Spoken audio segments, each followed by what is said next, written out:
हम सबको करना चाहिए, चाहे मैं हूं या फिर कोई भी हो। तो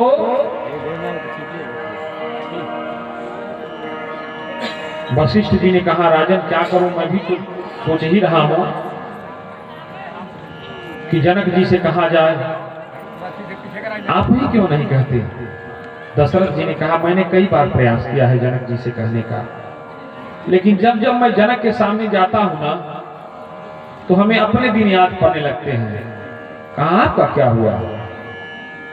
कहा कि वशिष्ठ जी के समझाने पर दशरथ जी ने राम और लक्ष्मण को विश्वामित्र जी को सौंपा था यज्ञ रक्षा के लिए ना। तो विश्वामित्र जी यज्ञ रक्षा के लिए हमारे राम और लक्ष्मण को कुछ दिन के लिए मांगने आए थे। कुछ दिन के लिए हमारे राम और लक्ष्मण को मांगने के लिए विश्वामित्र जी आए थे। तो दशरथ जी फूट फूट के रोने लगे थे। बाबा को लिखना पड़ा था। दशरथ जी कह रहे हैं कि सब सुत प्रिय मोहि प्राण की नाई,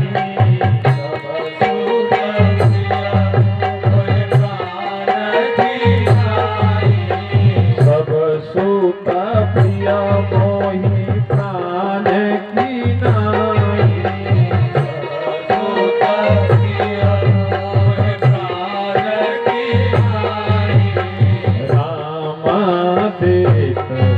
नहीं बने हो गोसाई,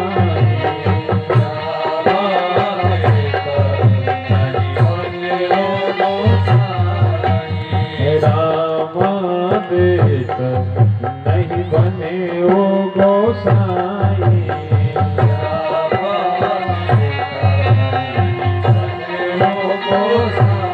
सारे सुख हमारे प्राणों से भी प्रिय हैं, लेकिन राम तो प्राण है। जबकि यह मुझे विदित था, ज्ञात था कि विश्वामित्र जी सिर्फ यज्ञ की रक्षा के लिए राम और लक्ष्मण को मांग के ले जा रहे हैं। फिर हमारा राम हमारा लक्ष्मण वापस आएगा तो हमारे कलीजे फट रहे थे। लेकिन आज जनक जी से सिया को हम हमेशा के लिए मांग के ले जा रहे हैं। तो गुरुदेव हमारे अंदर साहस नहीं हो रहा, कैसे कहें हम जनक जी से। तब तक अयोध्या से पार्टी आ गई। कौशल्या मैया ने एक पत्र संदेशवाहक से भिजवाया था कि आप लोग तो बारात लेके गए, पुत्र और बहू आपके साथ हैं, लेकिन हम यहाँ अयोध्या में आपके आने की बाट जोह रहे हैं। प्रभु हमारे अंदर भी तो अभिलाषा है अपने बहुओं को देखने की, देखना हमारा। और एक बात और है ना, वो ये कि आपको अपना राज धर्म तो याद होगा प्रभु। किसी भी राजा को अपने राज्य से बहुत दिन तक दूर नहीं रहना चाहिए, क्योंकि राजा अगर अपने राज्य से बहुत दिन तक दूर रहे तो राज्य में और अराजकता छा जाती है, शत्रुओं का भय बना रहता है, प्रजा अन्याय करने लगती है। इसलिए जितना जल्दी हो सके आप लौटते तो अच्छा होता। आज दशरथ जी ने सद्गुरुदेव भगवान वशिष्ठ से आशीर्वाद लेके और जनक जी के सामने जाने का साहस जुटाया। जनक जी बहुत ही उदार चित्त व्यक्तित्व के धनी थे। दशरथ जी को देखते ही जनक जी सिहरने लगे।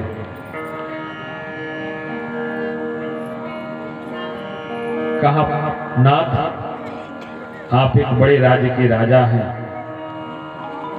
हमारे सेवकों से सेवा में कोई त्रुटि रह गई या मैं जनक शायद आपकी ठीक से देखभाल नहीं कर सका। अब ये मिथिला तो आपकी ही है, इतनी जल्दी क्या है। फिर माताओं की पार्टी जनक जी को दिखाया गया, दशरथ जी ने दिखाया। जनक जी कुछ बोल नहीं पाए और मेरे को लगता है कि शायद बेटी के बाप के लिए वह घड़ी सबसे कठिन होती है। देखिए, किसी को अन्न दान करना बहुत बड़ी बात नहीं है, धन दान करना भी बहुत बड़ी बात नहीं है हमारी दृष्टि के मुताबिक। अब हम आपसे कहें कि अपना कलेजा निकाल के दो तो कितने लोग देंगे? पैसा दे के गला तो छुड़ा सकते हैं, अन्न दे के गला छुड़ा सकते हैं, वस्त्र दे के गला छुड़ा सकते हैं, लेकिन बात जब कलेजे पर आ जाए, प्राण पर आ जाए, तो कितने लोग ऐसे हैं जो देंगे? तो जहां तक हमको लगता है कि बेटी का बाप जो है अपना कलेजा निकाल के सौंप देता है लड़के वालों को, क्योंकि जिस बिटिया को लाड़ प्यार से पालता है, पोसता है, उसे कभी आभास नहीं होने देता आज अचानक एक क्षण में ही उसको किसी पराये को सौंपना होता है।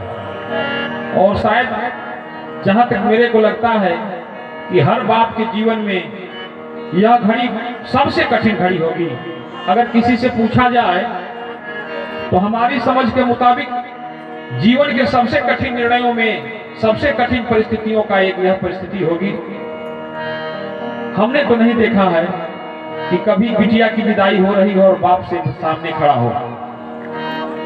मां तो दिख जाती है बेटी को गाड़ी में बैठाते हुए, पालकी में बैठाते हुए, लेकिन बाप कहीं कोने में छिप के रो रहा होता है।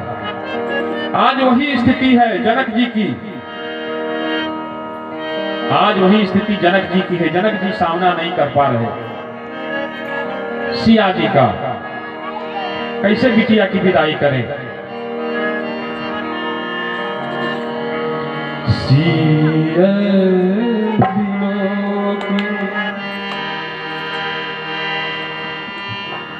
सिया बिलो की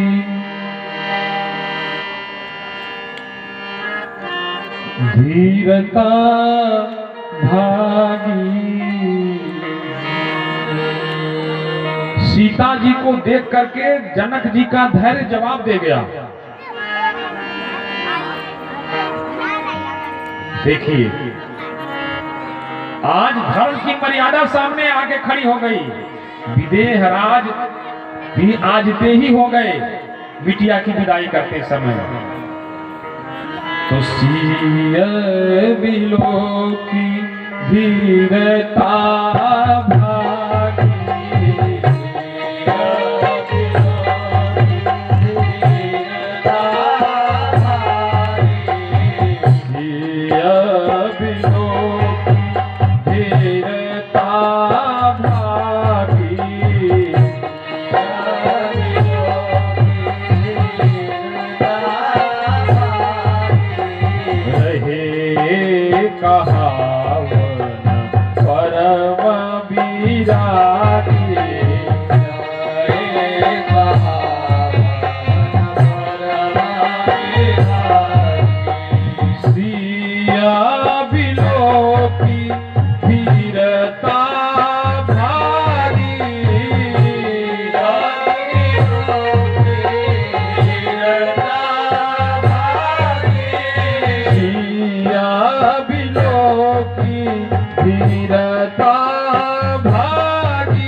धीराया उरलाई जाने की